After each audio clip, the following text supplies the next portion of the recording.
안녕하세요. 오늘 당신이 공유해주신 자료들 보면서요. 지금 비즈니스 현장에서 벌어지고 있는 아주 중요한 변화들을 같이 좀 깊게 파헤쳐보겠습니다. 2025년 8월 22일자 비즈니스 인사이트 아티클, 이게 중심인데 한국이랑 또 글로벌 시장의 주요 동향들 한번 짚어보죠. 국내 부동산 정책부터 해서요. 재개발 소식, 그리고 또 반도체 플랫폼 경쟁 이슈들, 그리고 해외 기업들 가격 전략까지, 와, 정말 다양한 이야기가 있더라고요. 네, 정보가 사실 좀 많긴 한데, 저희가 가장 핵심적인 내용이랑 그 의미, 특히 이게 지금 당신에게 어떤 시사점을 줄 수 있을지, 그걸 좀 명확하게 정리해드릴게요. 자, 그럼 바로 시작해볼까요? 우선 가장 눈에 띄는 건 역시 부동산 정책 변화인 것 같아요. 수도권 주요 지역 있잖아요. 네네.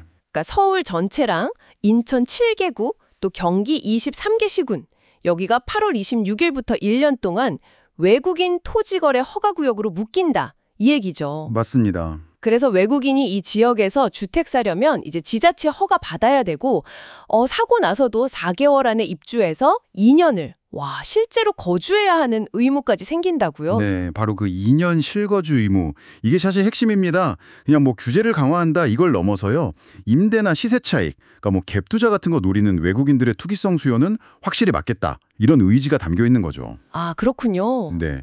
특히 수도권 고가주택 시장에는 단기적으로 좀 수요 위축 효과가 있을 수밖에 없고요. 그렇다면 이게 관련 산업들 있잖아요. 예를 들면 뭐 고급 인테리어나 아니면 뭐 가구 렌털 같은 시장, 여기엔 어떤 영향을 줄까요?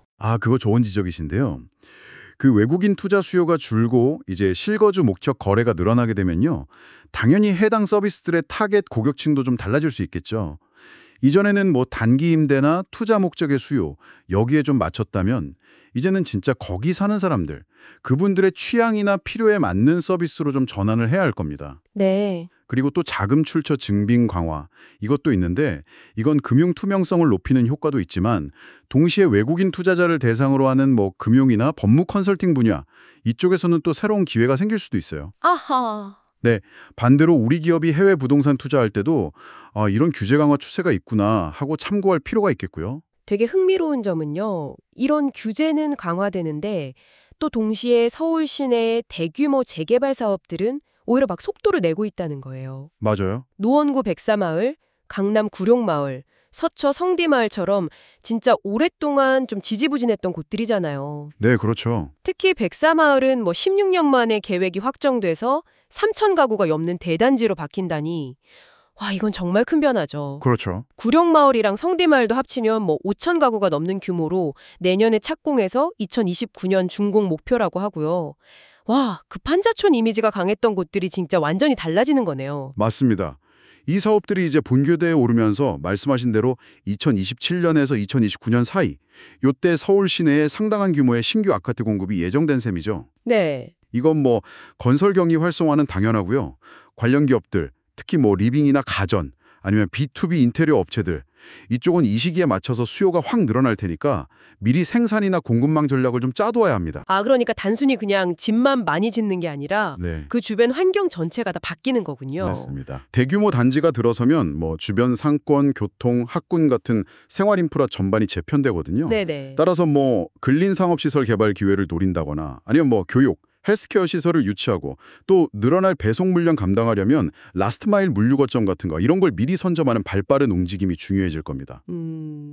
더 나아가서는요, 이런 노후 주거지 개선은 거주민들 삶의 질 향상, 이런 사회적 가치 실현하고도 연결되고 또 안전 문제 해결이라는 측면에서도 의미가 깊죠. 최근 기업 경영에서 중요성이 커지고 있는 그 ESG 있잖아요. 환경사회 지배구조. 그 관점에서도 긍정적인 평가를 받을 수 있는 부분입니다. 네, 국내 부동산 시장의 큰 변화들을 봤는데 이제 시야를 조금 넓혀서 한일 관계 쪽 소식도 한번 살펴보죠. 곧 정상회담이 있다는데 그 전에 과거 양국 합의는 존중해야 한다 이런 기존 입장을 다시 확인했다는 보도가 나왔어요. 네. 네. 역사 문제랑 미래 협력은 좀 분리해서 접근하자. 이른바 투트랙 기조를 유지하겠다 이런 거죠. 뭐 기업 총수들을 포함한 대규모 경제사절단도 같이 간다고 하고요. 네, 뭐 외교적인 부분에 대한 평가는 잠시 좀 접어두고요. 기업 입장에서만 이걸 본다면 이런 메시지는 긍정적인 신호로 해석될 여지가 좀 있습니다. 그래요? 왜냐하면 양국 관계의 예측 가능성이 높아진다. 이건 결국 외교 리스크가 줄어든다는 의미로 볼 수 있거든요. 네. 그러면 그동안 좀 위축됐던 교역이라든지 공동 R&D 아니면 뭐 핵심 부품이나 소재 조달, 관광 같은 분야들 이런 데서 좀 회복에 대한 기대를 높일 수 있는 거죠. 입니다. 이렇게 봐도 될까요? 그럴 가능성이 높아 보입니다. 아마도 뭐 반도체나 배터리, 에너지 혹은 뭐 방산 같은 핵심 산업 분야에서 기업 간 협력을 공식화하는 그런 업무 협약, MOU 체결이라든지 아니면 뭐 설비 증설 같은 대규모 공동 투자, KPEX 계획 발표 이런 것들을 좀 기대해 볼 수 있겠죠? 그렇군요. 이런 구체적인 협력 소식이 만약 나온다면 관련 산업에는 분명히 호재가 될 겁니다. 물론 뭐 문화 콘텐츠 교류나 관광객 유치를 위한 공동 프로모션 같은 그런 소프트 파워 분야의 협력 확대도 예상해 볼 수 있고요. 자, 이번엔 국내 산업계. 가장 뜨거운 감자 중 하나죠. 반도체 시장으로 한번 넘어가 보겠습니다. AI 열풍 때문에 HBM, 고대역폭 메모리 시장이 엄청나게 주목받고 있는데 되게 흥미롭게도 삼성전자랑 SK하이닉스 주가 흐름이 좀 다르게 나타나고 있다. 이런 분석이네요. 소위 디커플링 현상이라고 하던데요. 네, 그 분석 내용을 좀 보면요. 삼성전자는 차세대 제품인 HBM4 시장 진입 기대감, 여기에 더해서 PBR, 즉 주가 순자산 비율이 상대적으로 낮다. 이 점이 부각되면서 좀 상승세를 보이고 있다는 거고요. 아, PBR이요? 네, PBR이 낮다는 건 뭐 회사가 가진 순자산 가치에 비해서 현재 주가가 좀 비교적 저평가돼 있다. 이렇게 보는 시각이 있다는 의미죠. 반면에 그동안 HBM 시장을 주도해왔던 SK하이닉스는 경쟁이 심화되고 점유율이 좀 떨어질 수 있다. 이런 우려가 제기되면서 일부 증권사에서는 투자 의견을 낮추기도 했어요. 물론 뭐 매출 성장세는 여전하다 이런 반론도 있긴 합니다만. 야, HBM 시장 경쟁이 정말 치열해지는 모양이네요. 근데 이게 단순히 두 회사만의 싸움은 아니겠죠, 당연히. 그렇습니다. 적어도 2026년까지는요. HBM 시장에서 생산 능력, 그러니까 캐파 확보, 그리고 수율, 양품 비율이죠. 이거 개선, 그리고 원가 경쟁력 싸움.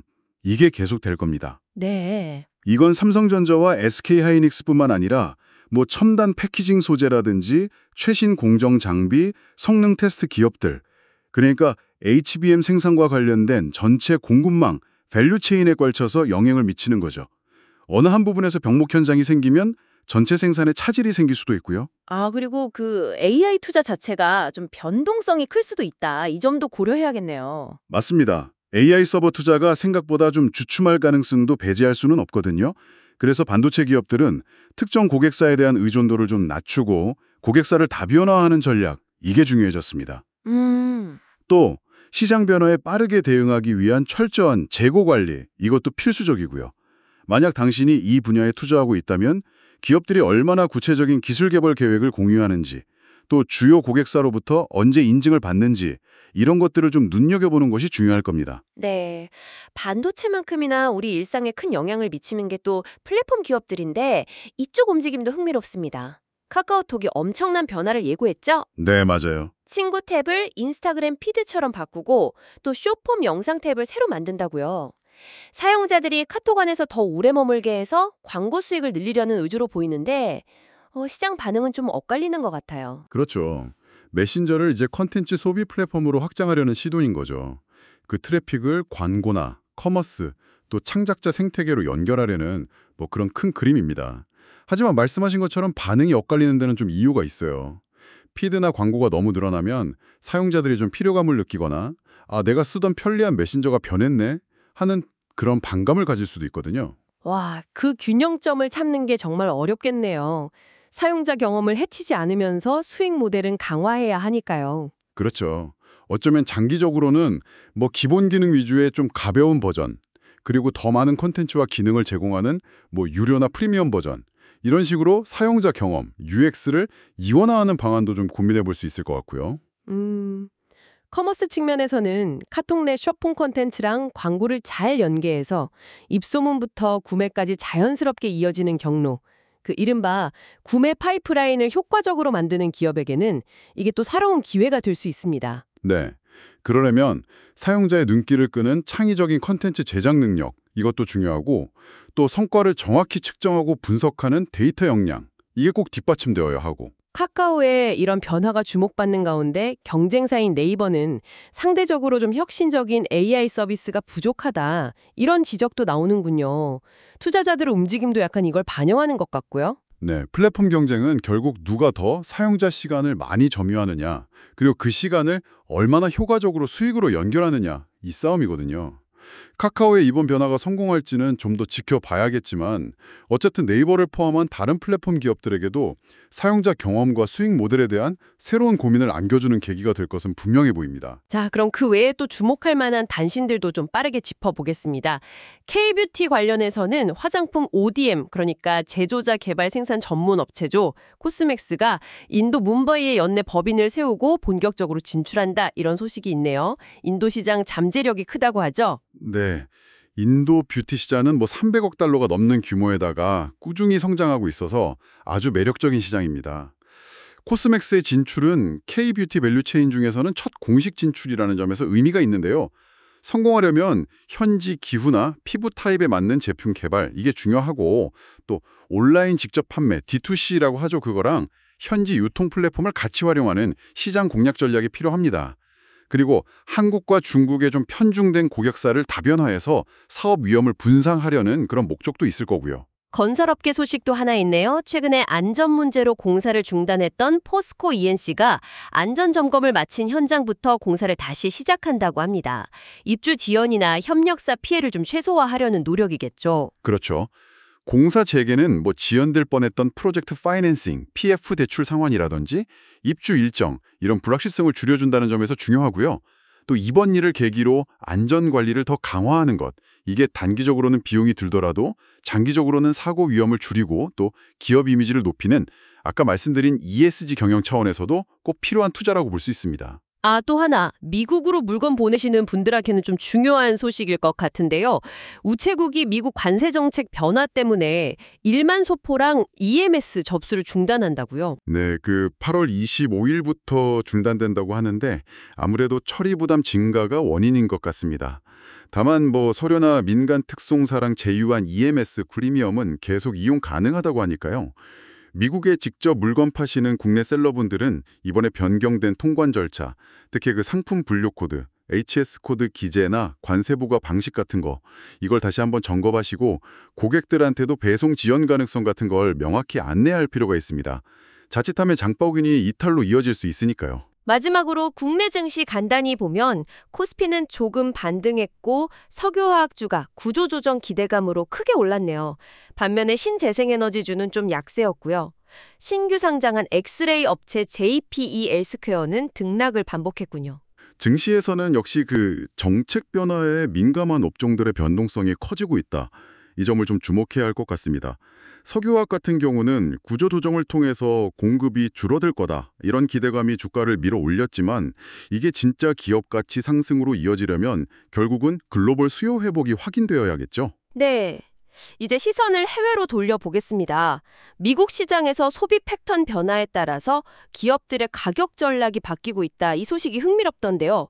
코스트코는 회원제랑 상품 구색, SKU 관리로 실적이 좋은 반면에 월마트는 매출은 괜찮은데 소비자들이 좀 저가 품목 위주로 구매하면서 순이익이 투진했다고요. 네, 그게 전형적인 다운 트레이딩 현상이죠. 소비자들이 비싼 거 대신에 싼 걸 찾으면서 전체 매출액은 유지되거나 늘어도 마진이 높은 상품 판매가 줄어서 이익은 감소하는 겁니다. 아하. 월마트 주가 하락은 이런 배경에서 나온 거고요. 반면에 코스코는 충성도 높은 회원 기반 그리고 소수의 인기 상품에 집중하는 전략으로 상대적으로 좀 선방한 거죠. 근데 맥도날드나 피자헛 같은 패스트푸드 업체들은 아예 그냥 $5짜리 저가 세트 메뉴를 내놓으면서 가격 경쟁에 나섰는데 이런 흐름이랑 또 반대로 애플 TV 플러스는 구독료를 $3나 올렸어요. 이건 좀 어떻게 봐야 할까요? 이게 좀 상반된 움직임처럼 보이지만 결국은 각자 처한 상황에서 최적의 수익 전략을 찾아가는 과정이다. 이렇게 봐야 합니다. 맥도날드 같은 경우는 팬데믹 이후에 좀 줄어든 점심 고객을 되찾으려고 가격 민감도가 높은 소비층을 공략하는 거고요. 네. 애플 TV 플러스는 이미 확보한 충성 고객 기반하고 또 오리지널 컨텐츠 경쟁력, 이걸 바탕으로 가입자당 수익을 극대화하려는 전략이죠. 그렇다면 이런 미국 시장의 변화가 현지에 진출한 우리 기업들에게 주는 교훈은 뭘까요? 미국 시장에 진출한 K브랜드라면요. 현지 소비자의 구매력 변화나 경쟁 구도를 면밀히 분석해서 가격 아니면 묶음 상품, 번들이죠. 또는 용량 같은 걸 좀 탄력적으로 조정하면서 단위 경제성, 그러니까 상품 하나 팔 때 얼마가 남는지 이거 철저히 따져봐야 합니다. 저가 입문용 라인하고 고품질 프리미엄 라인을 나누는 이원화 전략도 고려해 볼 만하고요. 애플처럼 구독료를 올리려면 그만한 가치를 제공하고 있다. 이런 인식을 심어주는 게 중요합니다. 오리지널 컨텐츠 강화라든지 다른 서비스와의 연계 혜택 같은 것들이죠. 동시에 가격 인상 때문에 고객이 이탈하는 거, 천이라고 하죠 이걸, 최소화하기 위한 정교한 고객 관리 전략도 필수적이고요. 와, 오늘 정말 다양한 영역의 변화들을 짚어봤네요. 부동산 규제 변화와 재개발 가속화, 또 치열해지는 반도체, 플랫폼 경쟁, 그리고 글로벌 기업들의 가격 전략 수준까지. 정말 정신없이 돌아가는 느낌입니다. 역시 변화 대응력인 것 같습니다. 외부 환경 변화, 예를 들어 정책이나 경쟁 구도 변화에 얼마나 민첩하게 대응하고 위험을 관리하는지, 또 새로운 시장 기회를 어떻게 포착하고 이걸 구체적인 실행 계획으로 연결하는지, 그리고 감이 아니라 데이터에 기반해서 가격이나 상품 전략을 얼마나 정교하게 설계하고 최적화하는지, 이런 것들이 기업의 성패를 가르는 핵심 역량이 되고 있는 거죠. 단순히 변화에 적응하는 걸 넘어서 변화를 읽고 주도하는 능력. 이게 중요해진 시대다 이런 생각도 드네요. 정확합니다. 네, 그런 관점에서 오늘 논의를 마무리하면서 당신에게 이런 질문을 한번 던져보고 싶습니다. 빠르게 변하는 규제, 기술, 소비자 행동 이런 것들을 고려했을 때 지금 당신의 분야나 관심사에서 너무나 당연하게 여겨왔지만 이제는 가장 먼저 의심하고 재검토해야 할 기존의 가정은 무엇일까요? 한번 시간을 갖고 생각해 보시면 어떨까 합니다. 네, 의미 있는 질문이네요. 오늘 저희가 함께 살펴본 내용들이 이 복잡한 비즈니스 환경을 이해하시고 또 당신만의 통찰력을 얻는 데 조금이나마 도움이 되었기를 바랍니다. 다음에 또 흥미로운 자료 분석으로 찾아뵙겠습니다.